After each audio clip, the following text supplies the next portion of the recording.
You wake up in your warm, comfortable bed. The soft glow of the morning sun filters through your window, wrapping you in a sense of calm and safety.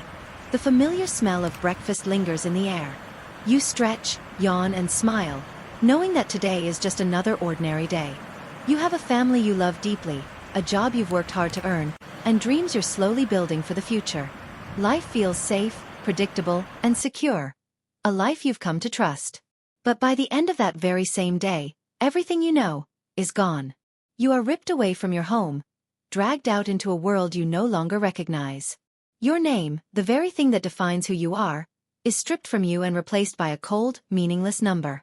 The clothes you're wearing are taken away, leaving you vulnerable and exposed. The people you love most, your family, your friends, the very core of your existence, are torn from your side in an instant. You don't get to hug them one last time. You don't get to say goodbye. You don't even know if they're alive, or if you'll ever see them again. Suddenly, you find yourself standing in a freezing, desolate camp. The air is sharp and biting, carrying with it the smell of smoke and fear. You're surrounded by barbed wire that seems to stretch endlessly, watched closely by guards carrying rifles, their cold eyes reminding you that escape is impossible. Around you, there are thousands of others, their faces pale and hollow, each one as terrified and broken as you feel inside. Everywhere you look, there is suffering. People are starving, their bodies reduced to fragile frames of skin and bone. People are crying, their voices cracked from exhaustion and grief. People are dying, collapsing where they stand, their lives snuffed out like candles in the wind. There is no escape. No safety. No certainty. Only despair. Most of us can't even begin to imagine what this would feel like. The pain would be unbearable, a crushing weight that presses down on your chest until it's hard to breathe. The hopelessness would feel like a heavy chain, dragging you deeper and deeper into darkness. You would probably feel like giving up, like there was no point in fighting anymore, no reason to keep going. And yet, there was one man who didn't just survive this nightmare, but discovered something life-changing while living through it. In the midst of this unimaginable suffering, he uncovered a truth so profound and powerful that it would go on to change psychology and philosophy forever. That man was Viktor Frankl, a psychiatrist, philosopher, and survivor of the Holocaust. And what he discovered was this: even when life takes everything from you, your home, your freedom, even the people you love, there is still one thing no one can ever take away. The freedom to choose how you respond. The freedom to find meaning, even in the middle of suffering. This discovery wasn't just a lesson from the past. It's a guiding light for anyone today who has ever felt lost, broken, or overwhelmed by pain. Because what Frankl learned in the darkest place on earth can help you face your own struggles, no matter how small or enormous they may seem. This is not just his story. This is your story too. Part 1. The beginning of a seeker. Viktor Frankl was born in Vienna, Austria, in 1905. From the very beginning, he wasn't like most children.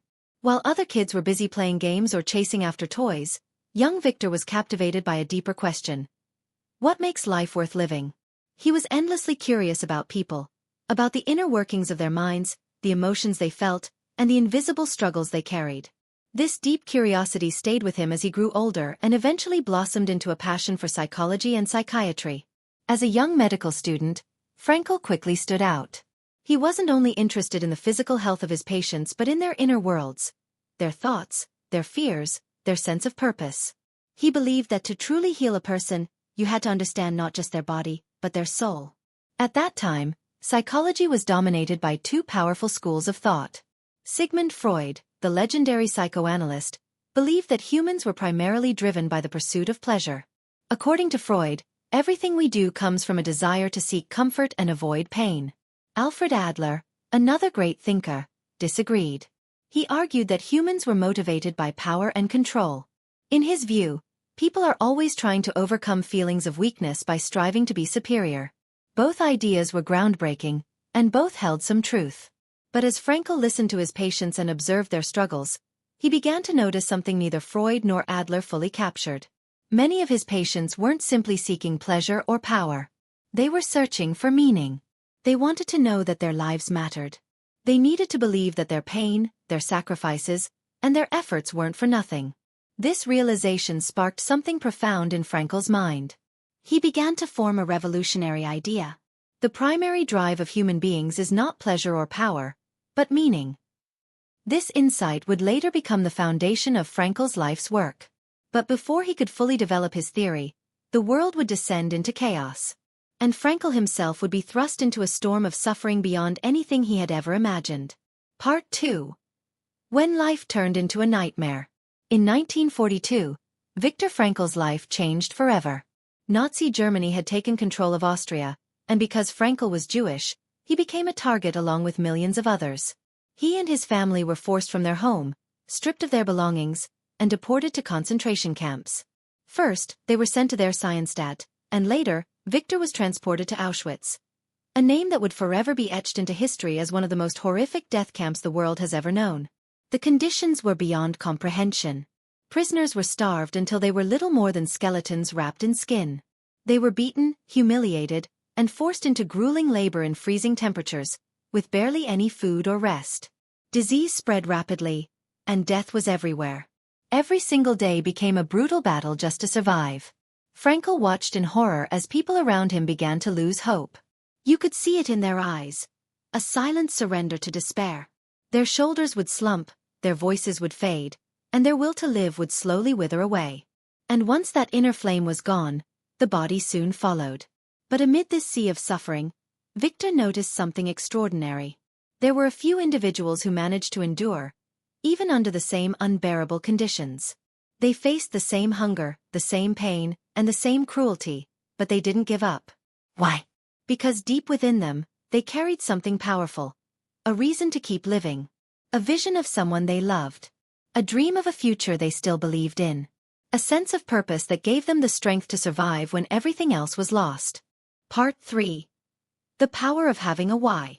Viktor Frankl survived the unimaginable horrors of the concentration camps not by luck alone, but because he held tightly to two deep and powerful sources of meaning.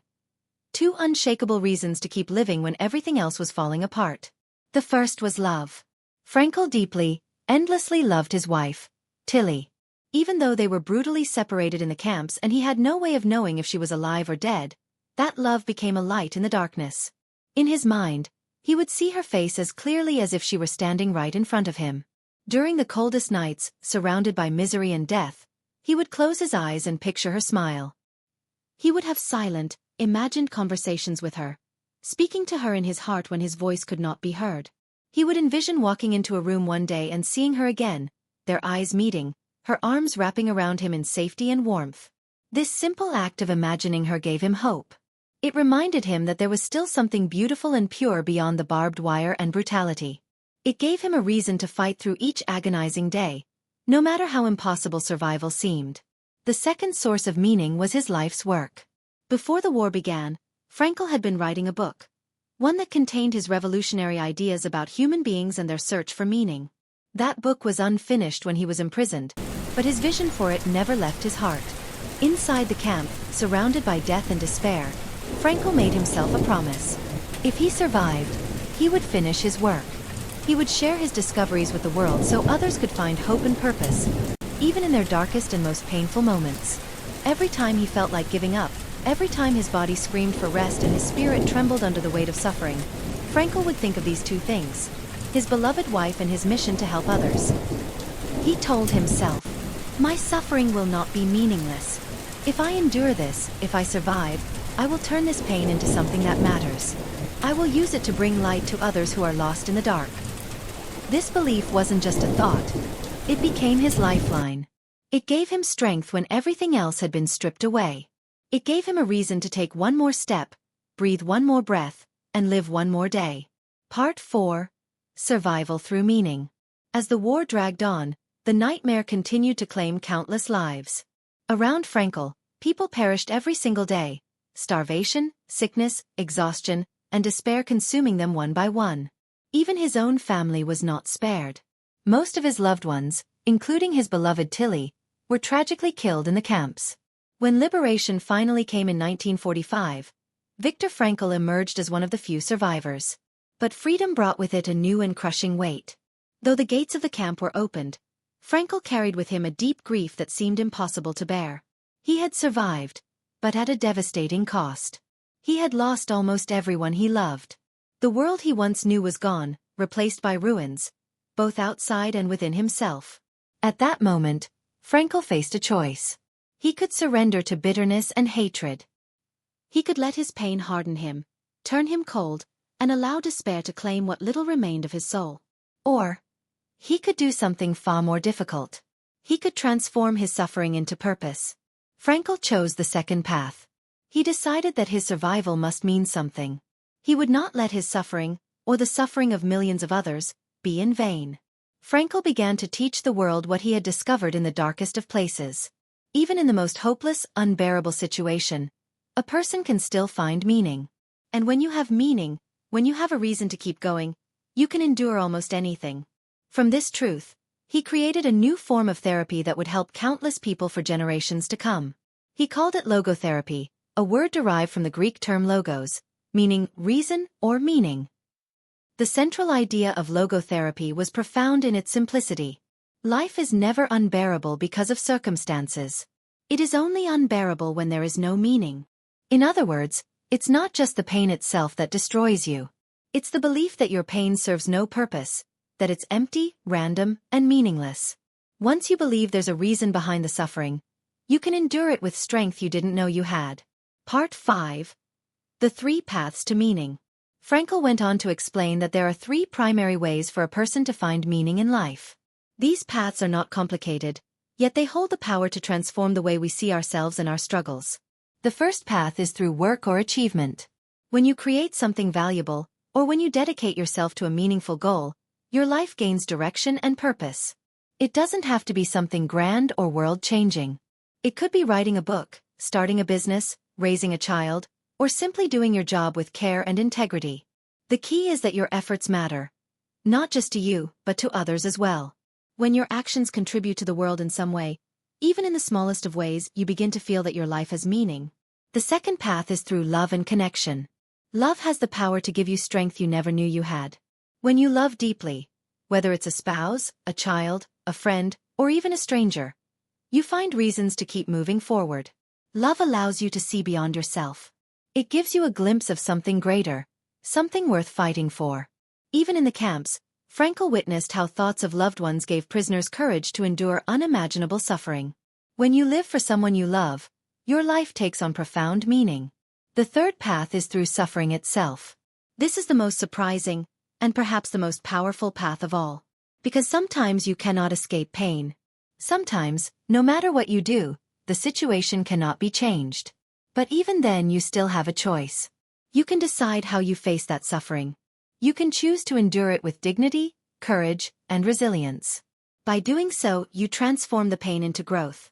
The suffering no longer becomes something that merely hurts you. It becomes something that shapes you, strengthens you, and teaches you. Frankl captured this beautifully when he said, "When we are no longer able to change a situation, we are challenged to change ourselves." This is the heart of Frankl's message. No matter what life takes from you, there is always a way to find meaning. And when you find that meaning, even in the darkest moments, you discover a strength that cannot be taken away. Part 6. Applying Frankl's lessons today. You may not be living in a concentration camp, surrounded by barbed wire and constant fear, but suffering still exists in today's world. It may not come with the same uniforms or the same brutality, yet to the person experiencing it, the weight can feel just as heavy, just as suffocating.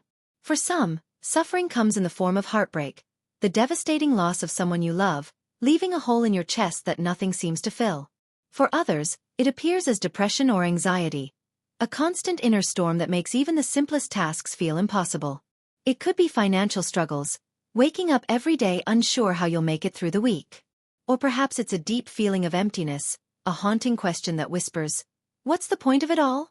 Pain wears many masks, but no matter how it shows up, it has the power to make life feel unbearable. In those dark moments, when you feel lost, hopeless, or ready to give up, Viktor Frankl's question becomes a lifeline. What is my why? This question can change everything. It shifts your focus from the pain itself to the reason you keep moving forward. What reason can you hold on to so tightly that it pulls you through the storm? It might be a person you love, someone whose smile reminds you that life is worth living. It might be a dream you refuse to give up on, no matter how many times you've been knocked down. Or perhaps, like Frankl himself, It might be the desire to transform your pain into purpose, using your suffering to help others heal and grow. Finding meaning doesn't magically erase suffering. It won't make the pain vanish overnight. But it changes the way you experience that pain. Instead of feeling like you've hit a dead end, meaning turns your suffering into a challenge, a test of strength, a path for growth. It gives you a reason to take one more step, even when your legs feel too weak to move. It gives you the courage to face another day, even when everything inside you wants to give up. Meaning doesn't make life easy, but it makes life worth it. Final message. Viktor Frankl's life is proof of something extraordinary about the human spirit. Here was a man who faced starvation, humiliation, and the deepest grief imaginable. He witnessed the worst kind of cruelty that humans can inflict on one another. He lost his home. He lost his family. He lost almost everything he held dear. And yet, he did not lose himself. Even when the world around him fell apart, even when everything was taken from him, he discovered a truth that no one could ever strip away. The power to choose his response, to find meaning in the midst of suffering. Frankl captured this truth in one unforgettable line. Those who have a why to live can bear almost any how. These words aren't just about surviving the past. They are a timeless guide for living today, no matter what you are going through. Take a moment to think about your own life. What is your why? Who or what gives your life meaning? When you are at your lowest, when the weight feels too heavy to carry, what reason can you hold on to that will keep you standing? Your suffering does not have to be the final chapter of your story. It can become the very thing that shapes you, strengthens you, and turns you into the person you were always meant to be. Life was never meant to be about avoiding pain. Pain will come. It is an inevitable part of being human. But within that pain, there is the opportunity to find something greater. Purpose. And when you find that purpose, it transforms the way you live. So the next time you face challenges, whether it's heartbreak, loss, fear, or uncertainty, remember Viktor Frankl's story. If he could discover meaning in the deepest depths of despair, imagine what you can do with your own life. No matter how dark the night may seem, there is always a reason to keep going. Sometimes you just have to search for it. And once you find it, that meaning will become your light. The light that guides you forward, one step at a time, toward a future filled with hope.